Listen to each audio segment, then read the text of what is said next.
Bonjour à toutes et à tous, bienvenue dans King Energy, le podcast le plus chaud du MMA français. Comment ça va, monsieur Fernand Lopez?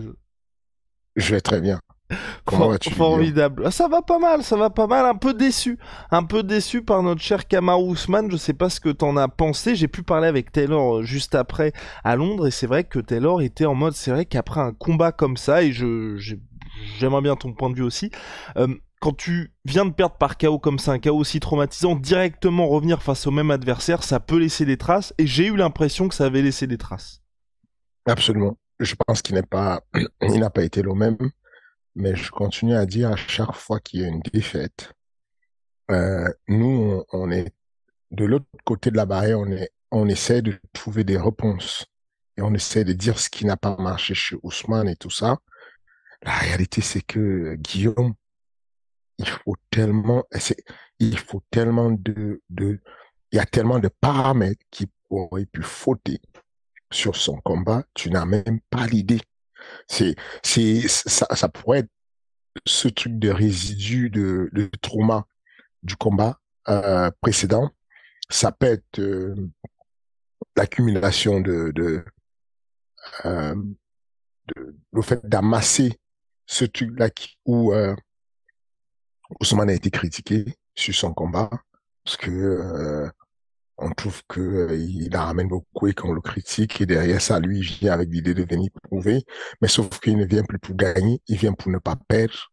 Et du coup, c'est différent quand tu viens pour ne pas perdre parce que tu es traumatisé par l'environnement, ce qu'on appelle un peu les facteurs environnementaux de la performance.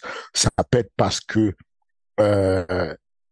euh, Ousmane a juste trouvé comment Léonidas a trouvé la solution de la lutte. Il a prouvé qu'il a trouvé la solution de la lutte. Il a prouvé tout ce qu'il fait en lutte est juste impeccable en ce moment. Il a prouvé que euh, il pouvait tenir une main et le fait de tenir une seule main empêchait complètement la lutte puisque ça neutralisait toute possibilité de lutte à partir du moment où tu ne peux pas lutter avec une main dont la lutte, enfin, elle est annulée complètement. Il a annulé la lutte, ça peut être parce que et pourtant, juste pour information, il n'est pas à l'ODRSA, il a tout fait à Londres, en Angleterre, mais il a réussi à faire un combat parfait. Un combat parfait. Quoi d'autre? Moi, je te dis juste que ça peut être l'ensemble de tout. Ça peut être tout. Ça peut être que Ousmane a été diminué, Léon Sédois a été, qu'on va dire, Oui, on a l'impression qu'en termes de galvanisé. confiance, ouais, il a complètement changé. C'est le jour et Voilà, la il a nuit. Ouais. été galvanisé à mort et ça peut être aussi parce qu'il s'est mieux entraîné, ça peut être aussi parce que le camp d'entraînement n'était pas bon du côté de d'Ousmane. Il y a tout qui est possible. Ce qu'on constate juste, c'est que ce jour-là, alors que c'était un meilleur jour pour, euh, comment dire, enfin, le jour où c'était le meilleur jour pour Ousmane la première fois, il a perdu.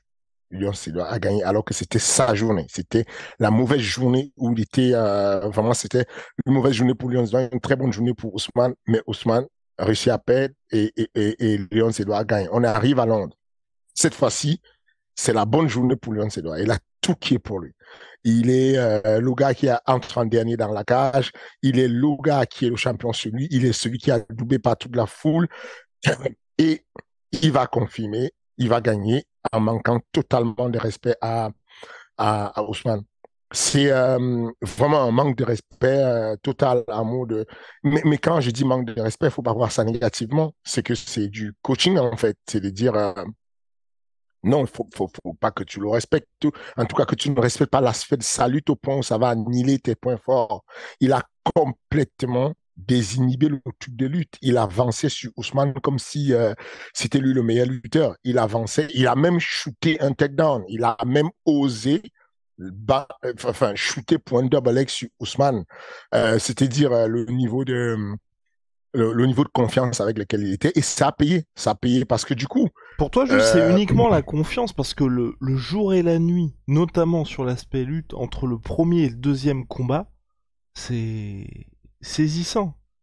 je viens de te dire que celui qui sait parler de la performance sportive, qui peut parler de ce qu'on appelle les facteurs de performance sportive, le modèle de performance sur le MMA, va te dire, je ne sais pas. Hmm. Parce qu'il y a vraiment, quoi, 30 facteurs possibles qui aient pu changer. Mais ce qu'on fait comme constat, c'est juste que il y a l'un des facteurs dont on avait déjà parlé. Tu te rappelles à l'époque, je te parlais de Joanna Jędrzejczyk qui était capable d'aller lutter contre la championne olympique de lutte, Carla Esparza, en ignorant tout ce que l'autre a fait comme lutte aux Jeux olympiques, quoi. Enfin, elle ignorait littéralement tout ce qu'elle a fait. Elle lui rentrait dedans et elle allait la chercher avec des sprawls en coup de coude et tout. Et on sait aujourd'hui que cet aspect-là, cette confiance-là, ça change tout. Ça aide beaucoup parce que l'un des points forts des lutteurs, c'est la terreur qu'ils mettent aux strikers, de pouvoir les mettre à l'horizontale. Cette terreur-là qui les annule, qui les met à mode, je perds mes moyens, je n'arrive pas à m'organiser parce que j'ai en tête, il peut m'amener au sol. Et on a vu que Léon Edouard, à un moment même, il était très audacieux. Il s'est retrouvé à des positions où il était à 10 centimètres de la cage. Il aurait pu faire un pivot, sortir de là et il attendait. Et il ne mettait même pas de genoux en mode présence de danger. Il ne mettait même pas du percute ou quoi que ce soit. Juste, il le recevait sur la cage et puis il attendait. Si on avait eu un Ousmane un peu plus brave, comme il a souvent été, ou même un autre lutteur qui n'a pas pris ce chaos, peut-être qu'on aurait eu quelqu'un qui allait à la finition de cet takedown. Mais voilà, je pense que le mental a beaucoup joué. Je pense que l'état d'esprit du mental est capital sur ce genre de combat. Et vraie question, est-ce qu'Ousmane peut se relever, Fernand, ou est-ce que là on est sur un, est-ce qu'on est sur un déclin de Kamaru Ousmane, ou là c'est peut-être aussi le fait qu'il y a eu cet enchaînement de combats aussi? La vie est une succession de casualités des fois. J'espère que Ousmane va se relever. Il faudrait qu'il passe par d'autres combattants, d'autres adversaires. J'espère qu'il va pouvoir se relever, qu'on va lui donner d'autres noms et qu'il va pouvoir se refaire afin de remonter au niveau de sa confiance. Mais si on force le passage et qu'on lui redonne un gars du top 3 tout de suite, ça peut mal se passer. Et concernant Leon Edwards, quand on voit qu'il y a Henri Cerudo qui dit oui, pour Colby Covington ça va être un combat facile, est-ce que tu fais attention les gars quand même à Leon Edwards? Oui, c'est pas. Mais faut pas croire à tout ce qu'on dit en ligne, hein. C'est ce que nous tous on dit plein de choses, les coachs, les machins. Faut pas, c'est toujours pas exactement ce qu'on pense, hein, surtout en période de préparation de combat. Le coach enfin, euh, combat facile, c'est pas si facile que ça. Ce que Leon a fait, c'est il a prouvé qu'il était capable de faire des trucs. Et c'est pas que sur ce combat. Rappelons que le premier round du premier combat de Leon Edouard contre Kamaru Usman, il le fait tomber. Enfin, il prend son dos, il le fait tomber, il prend la montée, il reprend le dos quand ils sont au sol. C'est pas un hasard. La deuxième fois, il arrive, il annule la lead, l'autre arrive. Ousmane est arrivé probablement à 20 positions où on démarre le takedown de balai complet. Et il a échoué. Bon, attention. Maintenant, effectivement, Kobe Covington, il est beaucoup plus fort au sol. Dans le sens où quand il met la main sur toi, il a plus ce côté Habib Shimaev, des gens qui contrôlent mieux au sol, qui a porté des frappes au sol très longtemps avec un vrai contrôle, ce qu'on appelle la chain wrestling, la chain control, longtemps.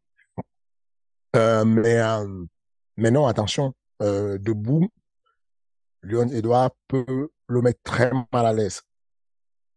Vraiment, il peut le mettre vraiment mal à l'aise, longtemps. Il fait des choix qui sont bons, les choix de ses frappes sont, enfin, il choisit vraiment ce qui va petit à petit te mettre mal à l'aise. Tu vois, à la fin, on dit Kamaru Usman n'arrivait pas à marcher et on essaie toujours de remettre ça sur des blessures, sur des machins. Il a gagné tous ses titres avec les blessures au genou. On n'avait pas de problème. Là, je pense qu'il y a eu quand même l'adjuvant de low kick. je pense qu'à force de taper dans ses jambes à un moment donné, ça a servi à quelque chose. Donc, non, je pense que Lyon a fait une belle performance et que le match Covington contre Lyon n'est pas un match où on peut prédire comme ça facilement qui va gagner. C'est pas facile. Et concernant le succès de l'UFC Londres, 8,8 millions en billetterie, record explosé. D'un côté, je trouve que c'est formidable pour le sport parce que oui, ça montre qu'il y a enfin, ils explosent quand même le record de l'année dernière, ils le doublent quasiment. De l'autre, c'est vrai qu'il y a eu beaucoup de fans qui étaient en mode on peut pas acheter nos places pour l'événement. Toi, qu'est-ce que tu penses de ça aujourd'hui pour l'UFC? Qu'est-ce que ça indique pour la suite du sport? C'est la clé. La clé, c'est quand tu laisses tes clients sur le carreau. C'est la clé. Pour tout promoteur sportif, c'est le rêve absolu. L'envie, en fait, même pas pour les promoteurs sportifs, pour tout businessman et toute marque. Ça devient intéressant pour Rolex quand il n'y a pas de Rolex en boutique. Il n'y a pas de Rolex en boutique. Il n'y a pas de monde. C'est que tu arrives, tu vas chez Hermès, c'est ouvert, mais il n'y a pas de produit. En gros, tu peux regarder si tu veux, mais on n'a pas la liste. La liste d'attente est trop longue. Il y a trop de gens qui ont commandé des sacs et il n'y a plus de sacs Hermès. Il y a trop de gens qui ont commandé une Daytona, tu n'en as pas. Fais la queue. Il faut que tu sois dans une liste très spéciale pour pouvoir avoir la place. C'est fini. Dès que tu as fait ça, dès que tu es passé de ce côté, c'est fini. Tu es rattrapable.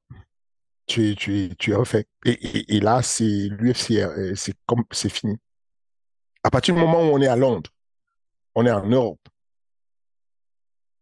on est à Paris, il n'y a que 15 000 places disponibles et il y a 250 000 personnes inscrites sur la liste d'attente, échec et mat. Tu n'as plus besoin de vendre tes Fight Cards. Tu n'as plus besoin de vendre quoi que ce soit. La tendance de l'offre et la demande s'est inversée. Tu n'as plus besoin de vendre quoi que ce soit. Tu t'assois, tu attends, ça arrive. Et après, bon, moi j'aimerais bien que ce soit dans des stades de temps en temps pour qu'il y ait un petit peu plus de gens qui puissent venir aussi. Parce que tu vois, des événements comme ça, même l'UFC Paris, on se dit, enfin moi je me dis, 15 000 c'est peut-être pas assez, tu vois. Ah, du tout. C'est pas assez du tout, mais tu me Après pour demandais le qu'est-ce que business c'est ça très va. bien, oui pour le business c'est très bon. Ouais. Tu me disais qu'est-ce que ça va inclure comme qu'est-ce que ça va inclure comme euh, impact sur le MMA? C'est ça, c'est le sport va être touché par la, on va repenser la construction des arénas de sport aujourd'hui. C'est pour ça qu'on a choisi, nous, en 2024, sur Arès, d'aller sur l'Arena Adidas, parce que là-bas, ils ont une autre capacité qui est autour de 8000 places, Ouais, avec une configuration, avec un véritable Arena. Donc, c'est intéressant pour nous. Aujourd'hui, ce qui manque pour qu'on aille dans les stades, c'est simplement les stades couverts. Je pense qu'aujourd'hui, les constructeurs de stades vont dorénavant livrer plus de stades couverts pour l'OMMA. Parce que s'il y avait un stade complètement couvert où on peut gérer les intempéries, bah, bien sûr qu'il il y aurait 100 000 personnes. On l'a déjà connu dans le passé. On a connu des stades Saitama, le dôme au Japon, qui était, je ne me rappelle plus, je crois 90 000 personnes, mais en tout cas près de 100 000 personnes dans la salle. On a déjà vu ça en MMA au Pride. On peut revoir ça, c'est possible. Il faut juste que les gens se réadaptent. Mais économiquement, c'est très intéressant. Le but, euh, on a eu des possibilités, on a eu des fat cats sur Ares où on aurait pu aller sur des grosses salles, des grandes salles beaucoup plus grandes, y compris Bercy. Mais on a choisi de rester au Dôme parce que c'est important qu'il y ait quelques personnes qui n'aient pas de place. C'est important de rendre un peu rare le produit. Ça sert à rien de tout s'enflammer et de donner la possibilité à tout le monde d'y accéder. Sinon, on ne se presse pas pour y accéder. Les places de l'UFC sont vendues très longtemps à l'avance. Un record de 8 minutes pour vendre 17 000 places, c'est chaud. Enfin, il faut avoir des vrais terminaux de paiement, une vraie centrale de paiement, sinon ça explose. parce que tout le monde met sa carte bleue au même moment, mais pourquoi? Parce que tu te dis, j'ai loupé ma place la dernière fois, si je ne me dépêche pas, il se pourrait que je loupe encore une place. Voilà, c'est la bonne chose à faire. Et concernant Léon, pour finir sur ce monsieur, donc qui est champion, Dana White dit c'est officiel, Colby Covington aura le combat pour le titre. Léon Edwards en conférence de presse qui fait non, je ne vais pas l'affronter. Alors, qu'est-ce qu'on pense de ce move-là? Euh, c'est compliqué à déterminer. Je suis très prudent à me prononcer sur les choses que ressentent les gens. De l'extérieur, tu pourrais dire, bon, il est fou, quoi. En réalité, celui qui a le dernier mot, celui qui va dire qui va combattre, c'est Dana White. En réalité. Maintenant, Dana White euh, fait mal de déclarer que Covington va combattre sans avoir donné quand même la vie à celui qui va l'affronter. Je pense que la meilleure manière d'éviter l'opposition de déclaration en presse-conférence aurait été de prévenir Covington en disant, Covington, on va faire, de prévenir Leon Edwards avant Covington soit ton prochain adversaire. Et ensuite, si Leon Edwards a des choses à dire, qu'il le dise en privé à Dana White, que les deux trouvent un terrain d'entente. Et à partir de là, sa déclaration n'a plus d'interférence. Mais là, il arrive avec un mode où il fait ce qu'il ne fait pas d'habitude. Il a déjà fait, dans le passé, il a déjà eu des déclarations où il sortait du combat et il disait c'est tel qui va affronter tel, quel que soit ce qui se passe. Mais c'est très rare. De manière générale, la phrase phare de Dana White, c'est de dire je ne fais pas les match-up le soir du combat.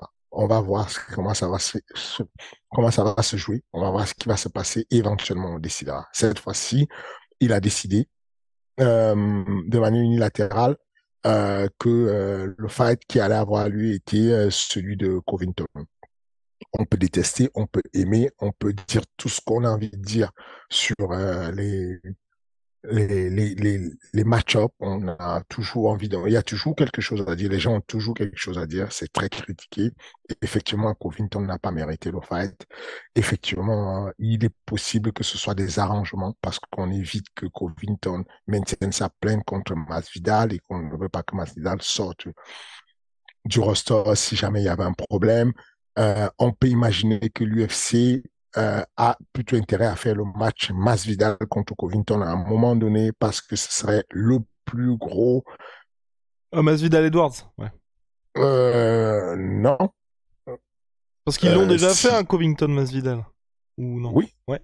oui, ils l'ont déjà fait, mais ils peuvent le refaire. C'est que là, aujourd'hui, s'ils vont sur le Oh, bout de si les leur deux gagnent, oui. processus, si les deux gagnent et qu'on a Masvidal Covington, tu es d'accord que la presse-conférence est un film d'adulte, quoi. Enfin, Oui, c'est oui. énervé. Non, c'est clair, c'est clair. Tu es Après, d'accord que ouais, vas-y. enfin, voilà, la Ouais. presse-conférence et tout ce qui va suivre, c'est une folie complète, totale.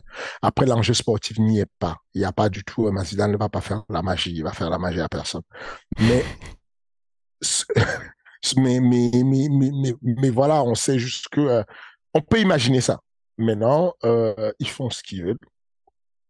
C'est une organisation privée. Dana White est le maître à bord et il décide qui va affronter qui. Et rentrer dans un bras de fer, ce n'est pas bien. Moi, je dis, euh, Léon Sedor mérite tout le respect. Il a fait la queue, il a attendu, il a voulu combattre contre Shimaev quand Shimaev était le boogeyman et que personne ne voulait l'affronter. Tout le monde avait peur de lui. Il a voulu affronter, il a tout accepté. Il a toujours eu pas de chance. Le Covid l'a stoppé, le machin l'a stoppé. Il a été sorti des rankings carrément. Aujourd'hui, on lui impose quelqu'un. Moi, je dis oui, effectivement, il est méritant, mais c'est pas un bon move d'aller contre euh, l'institution. De manière générale, in the end of the day, sur le papier, celui qui va décider, c'est ça, l'institution. Tu peux faire ce que tu veux, tu peux sucer le courant, comme on dit chez moi, ça va rien changer. D'ailleurs, on n'avait pas eu l'occasion d'en parler. Toi, t'en as pensé quoi du Power Slap de l'UFC de Dana White? Je n'aurais pas fait. Hmm. Je n'aime pas. Je n'aime pas du tout. Je n'aurais pas fait. Ouais. Je n'aime pas l'idée. Ouais, même avis. Même avis. D'ailleurs, j'ai pas Ouais. l'impression que ce soit comment que les retours Bon, soient très positifs, même en termes de business. faut être prudent, ça va arriver.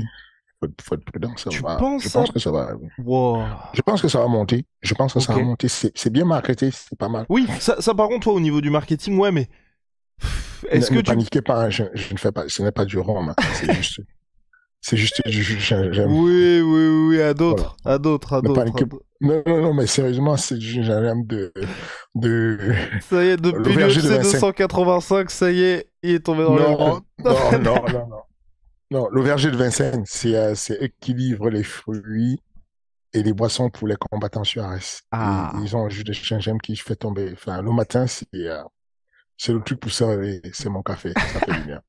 bingo. Euh, Donc ouais, ouais, en gros, Power Slap, oui, toi, ouais, je sais pas. Parce que en fait, non, je me dis, les athlètes de haut niveau jamais n'iront vers ce sport-là. Et donc, les athlètes de haut niveau n'iront jamais sur ce sport-là. Et deuxième truc, en termes de promotion sportive, comme c'est à toi, à moi, sur les baffes que les mecs s'échangent, c'est difficile de marketer un athlète. Parce que là, tu vois, ils avaient un mec qui s'appelait Street Jesus ou Slap Jesus. Bah, le problème, c'est que... bah, tu peux passer deux tours, mais au bout du troisième, tu vas te prendre un KO. Donc, c'est très difficile de se dire, lui, on sait qu'il va aller en finale. je, je, du côté de l'éthique, je ne m'y vois pas. Je ne m'y vois pas y mettre des billes ou y investir. Je n'aime pas le truc. J'ai besoin que ça me parle. Je ne vois pas comment ça peut être intéressant, le slap. Voilà, personnellement. Maintenant, je sais qu'ils ont ce n'est pas un hasard ce qu'ils le font. Ils ont un business flagship qui est l'OMMA. Autour de ça, ils vont créer des satellites de business qui, mine de rien, ramènent du monde, un certain nombre de personnes qui viennent se greffer à ça, un public bizarre, venu de l'Est, de la Russie, venu voilà, qui va aimer ça, qui va s'accrocher à ça, et qui, par conséquence, va aller payer le PPV de l'UFC à un moment donné. Il y a quelque chose qui est en train de se faire. La plateforme sur laquelle passe ce truc en direct, c'est l'UFC Fight Pass. C'est 1,5 milliard de foyers à travers le monde touché. Il y a un certain nombre de personnes qui, gratuitement, sur leur direct et sur leur bibliothèque, ont accès au Power Slap. Petit à petit, ces personnes deviennent des convertis. Et donc, quand il y a l'UFC qui passe, ça agrandit encore le nombre de personnes qui regardent l'UFC. La rentabilité de ce projet n'est pas directe tout de suite, immédiat, mais je peux te garantir que ils ne vont pas faire un billet. Ils vont s'y retrouver. Ils s'en sortiront. Oui, je pense qu'ils vont réussir parce que le prochain c'est à Abu Dhabi. Enfin, à voir. J'aurais préféré, tu vois, qu'ils fassent un petit move du côté de la boxe plutôt que d'investir vers ça. On passe maintenant, Fernand, au co-main event de l'UFC 286, qui là aussi, bon, c'était un Fight of the Night annoncé, c'était spectaculaire. Pour moi, ça n'a pas complètement rempli toutes ses promesses. Et ça a surtout mis en exergue que, c'est vrai, Raphaël Fiziev, moi j'avais quelques doutes depuis son combat contre Bobby Green, il n'a pas effacé ses doutes, et de son côté, Justin Gaethje a tenu son rang. Je sais pas si toi, il y a un truc qui t'a marqué en particulier. La performance du coach m'a marqué. Ok. Euh, Trevor euh, Whitman. le jab de Trevor Whitman, l'uppercut de Trevor Whitman, il a travaillé dessus, on sait qu'il a travaillé dessus, et ça a été ce qui a changé le game quand c'était dur. When the shit hits the fence, il a sorti le joker. Dès que c'était super compliqué, il s'est mis à remonter, à enchaîner avec des uppercuts. Il s'est mis à pop le jab et ça s'est bien passé. Je pense que c'est ce qui était le tournant du combat.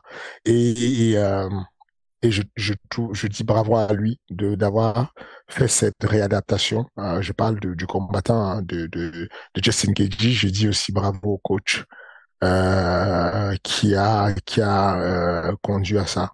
Parce que on va se souvenir du fait qu'il a perdu 2 fois avec Ousmane la ceinture, mais on oubliera que entre-temps, il a gagné des combats qui étaient quasiment perdus, hein, parce qu'il tape comme une mule à Fiziev, hein, et que même si il a démontré un problème de cardio à un moment donné, même si Euh, Même s'il a baissé en termes de volume à un moment donné, euh, il a fait mal à Guedji quand même. Il aurait pu aller jusqu'au bout, mais Guedji a trouvé la solution, c'était de remonter en uppercut. Il s'en est servi, ça a changé le game. Justement, là, tu parles des coachs. Au cours de cette année et demie, 2 ans, je crois, plus de 2 ans de King Energy, on a traversé des épreuves.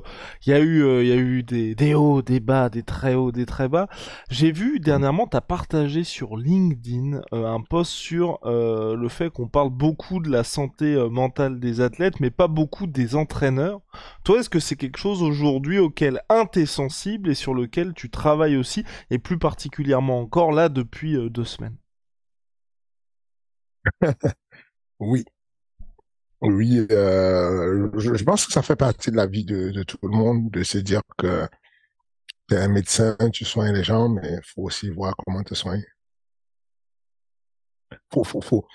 Tu vas faire des bilans médicaux, souvent, pour des personnes, donc tu t'occupes des patients qui arrivent, mais au bout d'un moment, c'est bien aussi de checker de temps en temps. Et donc, je l'avais déjà dit que je m'intéressais à la préparation mentale pour les coachs, de façon à ce qu'on puisse guider le coach mentalement à aborder certains sujets avec son athlète, à savoir comment garder une petite autonomie pendant qu'il est en voyage et qu'il n'y a pas le préparateur mental avec lui qui suit, à pouvoir réadapter pendant le combat, notamment la préparation mentale au tennis. Le tennis a ce truc particulier où quand tu te mets à avoir euh, une mauvaise main durant le cours, ça n'arrête plus.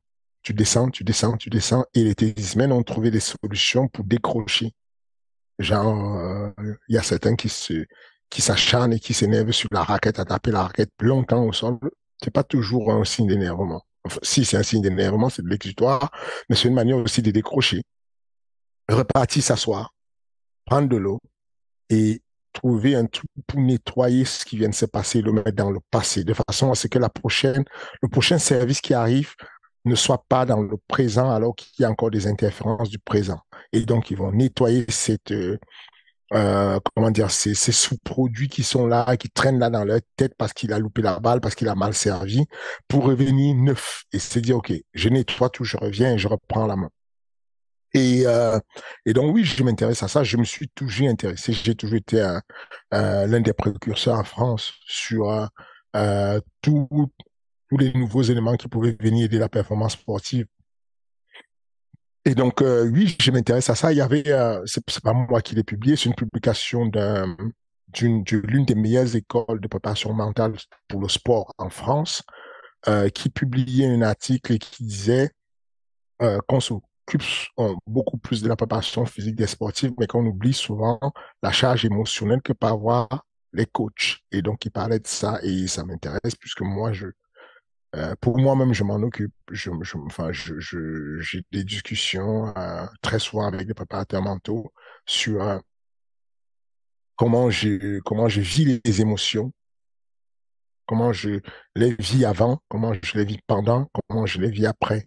C'est pas anodin, hein. C'est vraiment pas anodin les charges émotionnelles qu'on prend.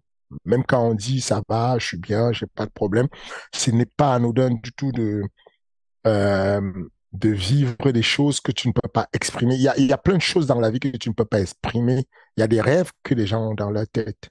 Il y a des jeunes qui combattent là et qui vont te dire, ouais, j'aimerais combattre sur Arès.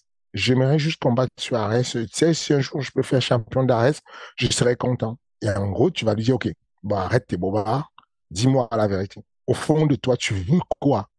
Ton best rêve, c'est quoi? Tu veux quoi? Et le gars va te dire, bah, je vais être champion de l'UFC. Je sais que je vais être champion de l'UFC, mais je peux pas le dire, on va se moquer de moi parce que je n'ai pas encore de nom. Je n'ai pas prouvé que je peux être champion de l'UFC, mais je veux être champion. Tu vois, ce décalage-là, ce déphasage entre le rêve réel qu'il a et le rêve et ce qu'il dit, ce décalage-là, c'est un fossé qu'il garde en lui et qui peut à un moment donné résonner différemment. Et ça, faut pouvoir trouver quelqu'un qui sait parler avec les émotions, parler avec les pensées, pour pouvoir trouver le bon placement. Où est-ce que tu es situé réellement? Très concrètement, dans mon cas, aujourd'hui, si je m'assois, euh, je suis assis comme ça avec Cyril, et on va regarder le combat de l'UFC, et on va regarder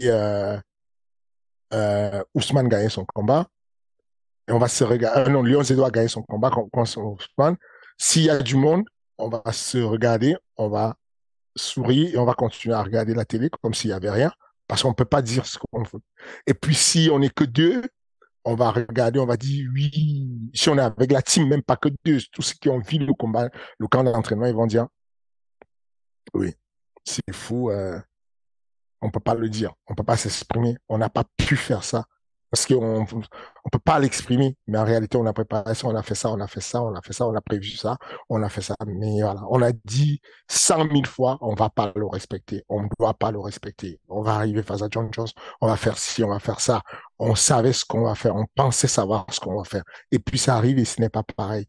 Et donc, toutes ces frustrations, ces émotions, cette déception, puisque on parle de déception, mais la première personne la plus déçue de tous qui va, voilà, c'est Cyril.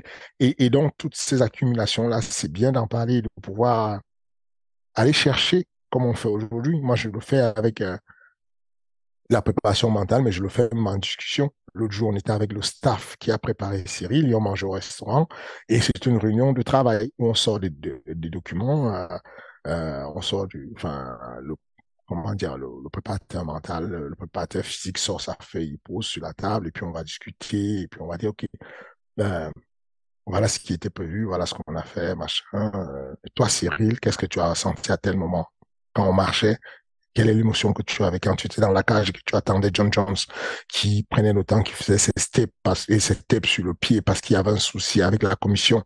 Est-ce que ça t'a perturbé? Est-ce que machin? Et il va dire, mais non, non, j'étais archi bien. Voilà, on essaye de refaire un peu une espèce d'autopsie pour comprendre, pour aller cerner cette multitude de facteurs qui sont très compliqués à cerner finalement pour la performance. Par rapport à ça, tout à l'heure, je reviens là-dessus, tu parlais pour le Edwards, l'avantage d'arriver en deuxième pour un main event UFC, à quel point c'est important ça et à quel point ça change les choses. C'est important parce que l'attente, c'est relou. Maintenant, attention, ça n'a jamais rien fait à personne. C'est ça qui est bizarre. C'est que si je reprends le cas de Cyril, ça n'a jamais été un problème pour Cyril d'attendre. Il est arrivé à Houston, il a attendu Derrick Lewis qui est rentré après lui. Ça n'a pas changé la donne. Et il a souvent attendu. Je pense que sur la dizaine de combats qu'il a fait, il a fait à peine 3 combats de 3 minutes. Il a tout le temps fait des main events, des main events, ou en tout cas des combats de 5 rounds, tu vois, des ceintures. Et donc, du coup, il a souvent attendu. Mais là, pour le coup, on va pas aller dire oui, c'est l'attente qui a fait que non, non, ce n'est aucune excuse. Ce n'est pas. Mais c'est relou parce que du coup, vous êtes en attente. Ça veut dire que toi, tu es le coach, tu es sur la cage et tu double-check. À chaque fois, tu double-check encore une fois de plus. Euh, Rudy, ça va? T'es bien et tout? Il te fait ça, ouais. Tu dis, hey, la même chose, hein. Comme on a dit, hein. Jab, jab d'abord, tu vas rechecker, jab d'abord. Quand tu as compris comment ça se passe, pas de respect, tu vas faire ci, tu vas faire ça. T'inquiète pas. Donc, tu recheckes. Tout ce temps-là, c'est un temps que s'il n'avait pas été en deuxième position, peut-être qu'on n'aurait pas eu à rechecker ça. Tu n'en sais rien, mais ça ne change rien puisqu'il a bien débuté le combat en réalité. C'est le début du combat, la première phase du combat avant qu'il y ait les frappes dans les parties, il n'y avait pas de souci. Donc, je ne sais pas quelle importance il y a dessus. De manière générale, moi, on me parle des études sportives ou n'importe quoi qui est étudié, je veux toujours être sûr que ce sont des études qui soient validées par une étude vraiment une vraie étude, en mode, on a étudié sur un panel d'un certain nombre de personnes, ça a été homologué, il y avait, voilà, je parle d'études scientifiques. Tant qu'il n'y a pas d'études scientifiques et que toi et moi, on est en train de spéculer sur ce qui aurait pu être ou ce qui n'a pas pu être, ça ne veut rien dire. Il faut aujourd'hui, on n'a Ouais, pas assez preuve de tangible. recul. Voilà, on n'a pas assez de recul, on n'a pas étudié sur des personnes en disant, OK, on va faire entrer Kamaru Usman 12 fois en deuxième, 12 fois en machin. Ce serait intéressant. On pourrait aujourd'hui, avec le nombre d'entrées qu'il y a eu à l'UFC, on pourrait aujourd'hui faire aller chercher le corollaire entre le nombre d'entrées, le nombre de victoires et le nombre de défaites. Est-ce que le fait d'entrer en première position, en deuxième position, si on calcule sur le nombre de combats qu'il y a eu à l'UFC, est-ce qu'il y a une corrélation entre le fait qu'on ait plus de tendance à gagner quand on est en première position, en deuxième position? Peut-être ça pourrait nous aider. Comme, comme, comme aujourd'hui, on sait de manière sûre que on a plus de victoires quand on combat à domicile que quand on combat à l'étranger. Ça, on n'a pas eu besoin de faire une étude, mais on sait que statistiquement, les calculs le montrent. Aujourd'hui, je t'ai dit, la plupart des questions qu'on me pose sur les défaites comme celle de Ousmane 2 fois, comme celle de Cyril, je sais pas. Tu peux pas dire exactement, tu peux pas savoir exactement, tu vois. Tu peux mieux tu vas mieux cerner quand il y aura des études, des choses concrètes. Mais sinon, on spécule. Dernier point pour boucler la boucle concernant l'UFC 286, c'est Monsieur Mohamed Mokaev. 2 derniers combats un petit peu moins impressionnants pour celui qui veut devenir le plus champion, le plus jeune champion de l'histoire de l'UFC, battre le record de John Jones. Là, il devrait être out puisqu'il s'est fait ruiner la jambe tout simplement. Toi, qu'est-ce que t'as pensé de ça? Et surtout, est-ce que, on va dire, ça valait le coup finalement? Oui, ça valait le coup, largement. Il n'y a pas photo. C'est ce genre d'état mental, c'est de ça qu'on a besoin. On a besoin des combattants qui ne s'appuient pas sur leur sort. C'est le métier qu'ils ont choisi. C'est pas possible. On peut pas s'apitoyer. Mokaev, il a montré un courage incroyable. Il est allé jusqu'au bout. Sa jambe était sur une extension impossible. Il n'a pas lâché l'affaire. Il a finalement gagné le combat. Et c'est bien. Mentalement, c'est bien. Effectivement, je suis d'accord avec toi. Alors, peut-être comme il y a le parcours chez les 57 kilos est moins long, et peut-être il va arriver rapidement au sommet à la ceinture. Mais c'est compliqué, hein. Ce n'est pas très brillant, on va dire. Ce n'est pas brillantissime. C'est bien ce qu'il fait, c'est très bien ce qu'il fait, notamment au niveau du courage qu'il a montré, le sol qu'il a montré, le fait il est amené tout de suite, qu'il est contrôlé, alors que, enfin, il n'a pas amené au sol. Déjà, c'est son adversaire qui s'est jeté sur une guillotine. Et ensuite, il a exploité le contrôle au sol et il a continué. Mais son adversaire a montré, attaque sur attaque, qu'il était dangereux. Il le prend en clé de genou. Mokaev ne tape pas. Il refuse de taper. Et puis finalement, il gagne. Mais ensuite, il boite et je pense qu'il a perdu son genou pour 6 mois au moins. Mais j'aurais fait pareil. Je l'ai déjà fait en compétition. J'aurais fait pareil. Je l'ai fait contre euh, Christophe Dafreville. Au gymnase Carpentier, c'était le premier combat qui était censé sceller la légalisation du MMA en France. Euh, et puis finalement, il m'a ruiné le genou complètement. J'ai fait semblant de sourire, enfin j'ai souri et j'ai montré le pouce à la bite. J'ai fait comme si je parlais pas, je ne regardais pas ce qu'il faisait et que je calculais pas. J'ai souri, j'ai fait le pouce à la bite et il a relâché, il a cherché une autre soumission et du coup j'ai pu m'en sortir. Mais j'ai jamais eu mal comme ça enfin c'était mon genou, il était parti. Mais voilà, ça se joue à ça aussi, à pouvoir faire semblant de ne pas donner une importance à ce qui se passe alors que tu es au max de la douleur. Yes. Pour finir sur le FC Londres, Fernand, il y avait Thomas Spinal qui était présent. Thomas Spinal qui cible un retour pour l'été. Est-ce qu'il y a moyen de pousser ça de quelques semaines? Euh, oui, c'est possible, mais je ne pense pas que Cyril, on n'a pas envie de combattre l'été. Ok, parce que quand je disais pousser quelques semaines pour Thomas Spinal aussi, peut-être l'été. Parce que bon, entre Cyril et Thomas Spinal et BSD contre Paddy Pimblett, le fameux France-Angleterre dont tu avais parlé il y a quelques mois, on peut avoir un truc qui a un peu de gueule quand même. Absolument. Il faudra qu'il patiente un peu septembre. Ok. On a vraiment tout calé avec Cyril Ok. sur un camp d'entraînement de 6 mois. C'est vraiment calé. C'est que toute la prépa, elle est déjà mise en place. La préparation physique a déjà commencé, la préparation stratégique et tout. Enfin, on est calé pour un camp d'entraînement de 6 mois. Voilà, on veut dérouler tranquillement, tranquillement et arriver sur le mois de septembre étant chaud à prendre n'importe qui sur la planète. Alright, alright. J'aime. D'ailleurs, je vois que sur les réseaux sociaux, tes réseaux sociaux, ceux du MMA Factory avec Cyril, il y a cette volonté de montrer aux gens un peu ce qui se passe là. Quelle a été la motivation derrière ça et est-ce que là, il est vraiment dans une situation où bah, tu lui en fais bouffer vraiment tous les jours, quoi. Ça a toujours été le cas. Honnêtement, c'est pas différent. On a C'est toujours juste qu'il beaucoup. y a plus de On a, transparence, quoi. voilà, on a toujours beaucoup bouffé le sol. On a toujours beaucoup bouffé la lutte. Ça a toujours été le cas. Je sais pas combien de fois je vais le dire, mais on fait que ça. Et puis, on n'est pas mauvais en lutte au sol, hein. Enfin, on n'est pas mauvais en lutte au sol, quoi qu'on dise.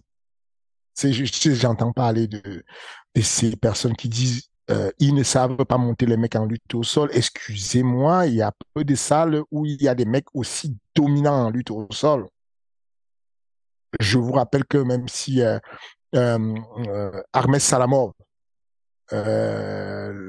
l'ancien champion de middleweight sur Ares, il a fait toute sa carrière des MMA Factory et meilleur sparring de Cyril Gane, de Nassourdine Imavov. Je vous rappelle que Tourpal, qui déchire tout le monde avec des soumissions, ou bien son frère euh, Abou, qui déchire tout le monde au sol avec des soumissions, où il ramasse tout le temps des bonus, ils viennent du MMA Factory. Je vous rappelle que Vladimir, qui jette tout le monde dans tous les sens, il vient du MMA Factory. Enfin, Après, peut-être depuis que la ce nuit que des les temps, gens veulent dire, c'est qu'il y a un gars qui soit, genre, bip, en gros, qui vienne sans le bagage lutte, et qui oui, arrive avec ça, genre, avec la touche Fernand Lopez. Parce qu'aujourd'hui, tu sais, on te connaît surtout pour ouais, ta science, on va te dire, du toucher sans être touché, ouais. à la Johanna contre Carla Esparza, tu vois. Mais qui a fait ses preuves? Oui, ah oui, Je oui, sais que complètement. Oui. les mecs, quand ils vont et qui vont échouer à la ceinture, ils n'arrivent pas en volant. Ils n'ont pas traversé tous les autres combattants. Ils n'ont pas pris les pires lutteurs des poids lourds. Mais dans le cas de Francis, Francis a combattu 2 fois contre le pire lutteur des poids lourds qui est Curtis Blade. Il a battu 2 fois et il ne connaissait pas encore les États-Unis. Il n'y avait jamais, voilà quoi, il n'y était pas encore allé pour les entraînements. Il a fait tout ce camp-là. Il avait pas Euh, fait de stage au Daghestan non plus. Pas encore, mais surtout même aux États-Unis, ils n'avaient pas. Toi, tu vas avoir des problèmes, toi. Mais, mais ce que je veux dire, c'est que pour passer de. Pour prendre un mec comme Cyril Gane, qui vient de Muay Thai, et le faire gagner son premier combat pour le titre des poids lourds au TKO, par guillotine, il est passé par une école.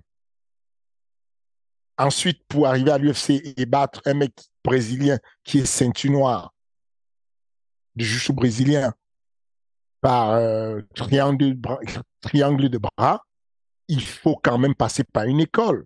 Il n'a rien fait d'autre dans sa vie. Il n'est pas passé par une autre école. Il a fait que ça. Il n'y avait personne, il n'y a aucun expert de sol qui est venu lui expliquer quoi que ce soit d'une autre école.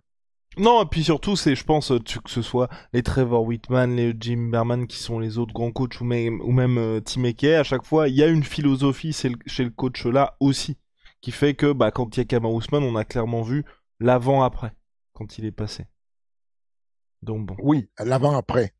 On va jusqu'où l'après? Oh, oh. Non, mais Non, non. mais, Oh là non, là. mais Eh, c'est toi qui vas chercher des embrouilles. Pourquoi tu fais ça? mais je Pourquoi cherche tu pas dis, des embrouilles. Non, moi je disais ça, c'était plus. En plus, ça c'était pour te défendre un peu, dans le sens où, tu vois, en gros, ce que je disais, c'est que on ne peut pas te reprocher de dire, bah Fernand, c'est vrai qu'il n'y a pas de gars qui l'a biberonné. Enfin, un gars qui arrive chez toi qui ne connaît rien du MMA et qui ensuite t'en fait devenir un lutteur d'exception, par exemple. Parce que toi, on va dire, parce que toi, ta philosophie, c'est tout le toucher sans être touché, c'est les Lapillus, c'est aujourd'hui Cyril Gane. Enfin, si c'était un style différent, mais on voit à chaque fois une certaine mais, philosophie Fernand Lopez, tu vois. Mhm. Voilà, un peu comme le Oui, phaser plane à la c'est Khabib où tu vois tous les c'est mecs, ça. on les reconnaît, quoi. C'est ça. Euh, ce que je veux dire, c'est que on a, on a eu ce truc-là on a ce truc-là de dire on va se mettre dans une situation, on va continuer à s'entraîner. En tout cas, c'était ça le premier sujet sur lequel tout le monde était, c'est de dire on a une stratégie de s'entraîner, d'entraîner Cyril correctement pour pouvoir prendre n'importe qui. Ce n'est pas une volonté juste maintenant de faire ça maintenant, mais Cyril a toujours bouffé le sol. On a un plan A qui est toucher, ne pas être touché parce que ça te permet de gagner le combat sans avoir à lutter trop. Mais on a un plan B sur lequel on s'entraîne les trois quarts de temps. En gros, le toucher sans être touché est remis sur le tapis en période d'affûtage. En période de développement, c'est essentiellement la lutte et comment soumettre quelqu'un qui est meilleur lutteur que moi. D'abord, la lutte. Je dois ne pas tomber, je dois faire tomber. Ensuite, la deuxième phase, la troisième phase, c'est si je suis tombé, comment je le mets en danger pour qu'il n'ait pas envie de s'ouvrir et qu'il ait envie de se relever.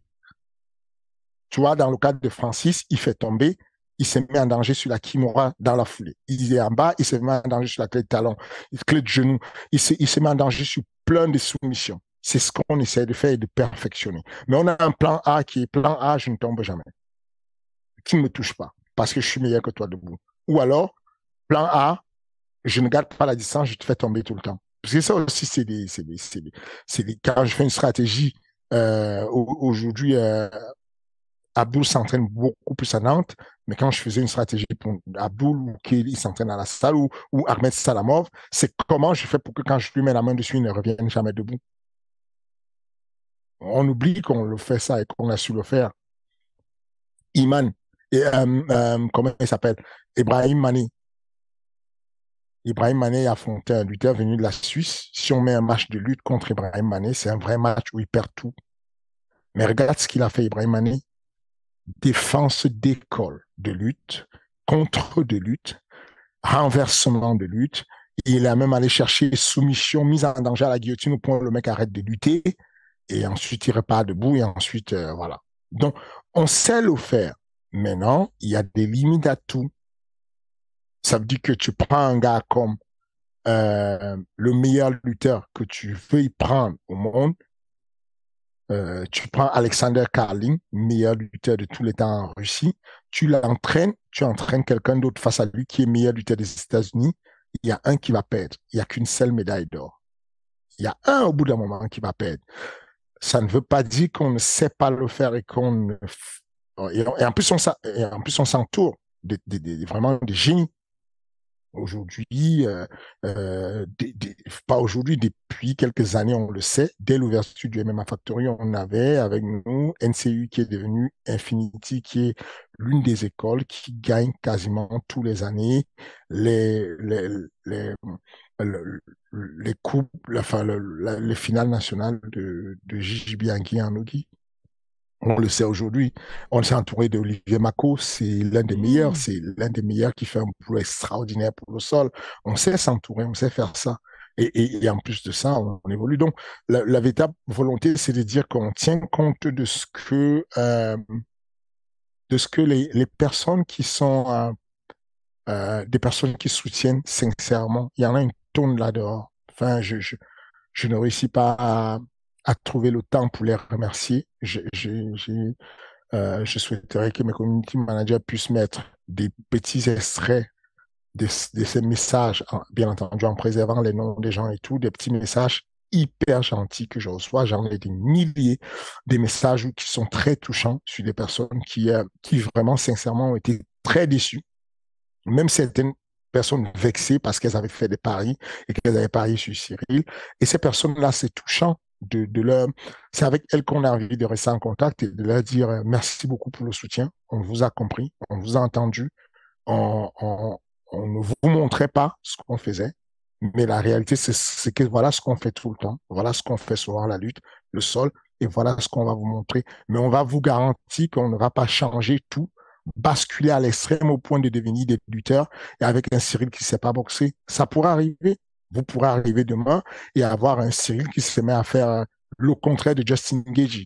De dire, bon, Justin Gaethje, c'est un grand lutteur, il arrive, il boxe, il ne met pas de la lutte. Je ne voudrais pas que demain, vous ayez un Cyril qui réussit à mettre ses adversaires par terre, mais qui ne boxe plus et qui ne peut plus se déplacer, qui ne peut plus toucher. Il faut trouver le juste milieu pour ça. Donc, c'est juste pour dire les petits clins d'œil qu'on a, des fois où il y a la communication qui se dirige un peu sur le sol de la lutte. C'est juste pour dire, voilà ce qu'on fait au MMA Factory. Et ceux qui sont vraiment au MMA Factory depuis la nuit des temps, c'est ça. Des fois, c'est blessant quand tu as des personnes qui sont là, qui ont été 10 ans au MMA Factory et qui vont raconter des bobards. Ces personnes-là qui sont là savent que ça fait 10 ans qu'on fait que ça. Que la stratégie unique, le travail extrême qu'on fait, c'est sur ça. Et que malheureusement, on peut avoir des fois des échecs, mais la plupart des temps, on a des victoires. En tout cas, on reste le MMA Factory Oui. reste numéro 1. On n'a pas de problème dessus. Alright, bien. On va passer aux questions, il n'y aura qu'une seule question. Je préviens, je tease pour la semaine prochaine. La semaine prochaine, Fernand va répondre à la question que tout le monde se pose dans le MMA game français. Donc restez branchés pour le prochain épisode de King and G. Cette semaine, il y a une autre question qui est importante qui vient de Guillaume, un autre Guillaume. Donc je rappelle, vous posez les questions en commentaire sur YouTube et Fernand y répond avec plaisir. On sait qu'il a été opéré il n'y a pas longtemps. Une piste pour le retour de Nassourdine. Parce que c'est vrai que là, il y avait Marvin Vettori contre Dolidze à l'UFC 286. Nassourdine pourrait revenir en été, sur le mois de juillet. Il pourrait. Je suis prudent, parce que ça va très vite. Demain, il y aura 10 000 postes qui disent Nassourdine revient au mois de juillet. Et je n'ai pas dit ça. J'ai dit il pourrait. Je n'ai pas encore d'adversaire. Mais il pourrait revenir au mois de juin. Il a recommencé les entraînements. Il a recommencé, il ne fait pas encore de la pliométrie complète, mais il a le droit de se déplacer autour d'un sac, de frapper le sac, de faire des pas d'os, de faire un peu de sol. Il a recommencé gentiment les entraînements et on pense qu'au mois de juillet, ça va pas. Et ben voilà, la boucle est bouclée. Merci beaucoup, Fernand. On se retrouve la semaine prochaine, même heure, même endroit. Je rappelle Ares 14. D'ici 2 petites semaines, Michael Lebou est en mission face à un Argentin qui ne va pas se laisser faire. Le trash talking est définitivement en marche. Lancé. Ah non, franchement, il recule devant rien. Il ne recule devant rien. Mais comme tu as dit la semaine dernière, peut-être que ça va dégoupiller quelque chose chez Staropoli. C'est ça, il fait son taf, c'est très bien ce qu'il fait, et j'ai l'impression que Staropoli, il est déjà dégoupillé. Franchement, il est remonté. Et c'est bien, parce que ce n'est que comme ça qu'il fait, c'est pas un mec qui va travailler sur des stratégies très élaborées. C'est un mec qui a besoin d'être dégoupillé. Sont disponibles, Fernand, à la semaine prochaine. Yes, n'oubliez pas, hein, 3 ceintures. Tous les titres, c'est 3 ceintures. La ceinture intérimaire de Michael Lebou de Staropoli, les ceintures des filles, Melissa Dixon contre Giselle Moreira, ensuite Ivana Petrovic contre Wozniak, tout ça avec une part de gros combats comme celui de Robert Valentin contre Pedro Penini, qui a été un gros banger. Le retour de Safdin. Est-ce que ça pourrait être comme ce qui était prévu à la base, que le vainqueur de ce combat-là est le title shot middleweight? C'est ça. Ok, Penini Valentin, ok, très bien. Dépendant, bien entendu, de... Abdul. Non, ok. Du titre de la fédération. D'accord. Parce que Abdul va certainement laisser vacant ce titre-là. Et donc, celui qui avait fait le main event contre Abdul, Rafale, pourrait être celui qui va affronter Robert Valentin ou Pedro Penini. Donc, ça dépendra toujours de la commission. Mais normalement, ça devrait passer puisque les deux sont au-dessus des 10 combats chacun. Ensuite, le retour de Jackie Jean, le retour de Sami Faedin. On a qui d'autre qui fait son retour? Yoni Razafi-Harrison et puis Mohamed Bayo. La boucle est bouclée. Merci. La boucle est bouclée. Allez, à la prochaine. À la prochaine.